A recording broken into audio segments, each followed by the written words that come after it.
And we begin tonight with a new push to hold property managers accountable in the district. Yes, the DC's Attorney General is suing a so-called slumlord and other related property owners in wards 7 and 8. He says they're endangering their tenants by forcing them to live in deplorable conditions. So this is just some of what we're talking about here.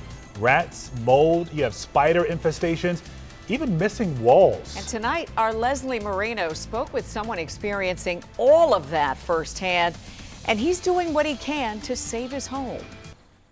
I just cut the grass a week ago. You cut the grass? Yeah, me and another guy came Ernest in. Wilkerson is a construction worker by day and by night. He's busy keeping this place from falling apart. All the apartments look like this. Unlicensed electricians, wires everywhere. He lives at the Minnesota Commons in Northeast DC. Those are my grandchildren, and I love them, and they like coming over here, spending time with me. But recently, they haven't been coming over because, you know, it's just so crazy here. His apartment complex has issues with rats, trash, and debris. It's missing windows and walls. Conditions so bad, inspectors say the building is a threat to the health, safety, and welfare of the community. I have to come in here every day to check this because, you know, my lady, she's kind of like, you know, she don't do the mice thing. So you see, I have everything. No food is out.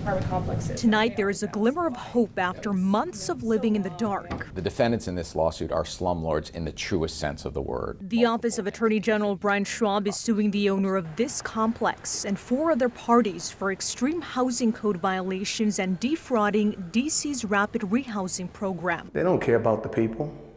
They care about the money, you know, and it's sad, you know, but it's reality. The lawsuit alleges the owner neglected nearly all maintenance responsibilities, is engaged in dangerous illegal construction, and ignored multiple stop work orders from DC's Department of Buildings. I cleaned up last week. It was all clean last week. When Wilkerson isn't working, he's advocating for those who have called this place home for decades or fixing what's broken. A lot of people don't want to leave here. Do you want to stay here? I'd like to stay here. It's convenient for me.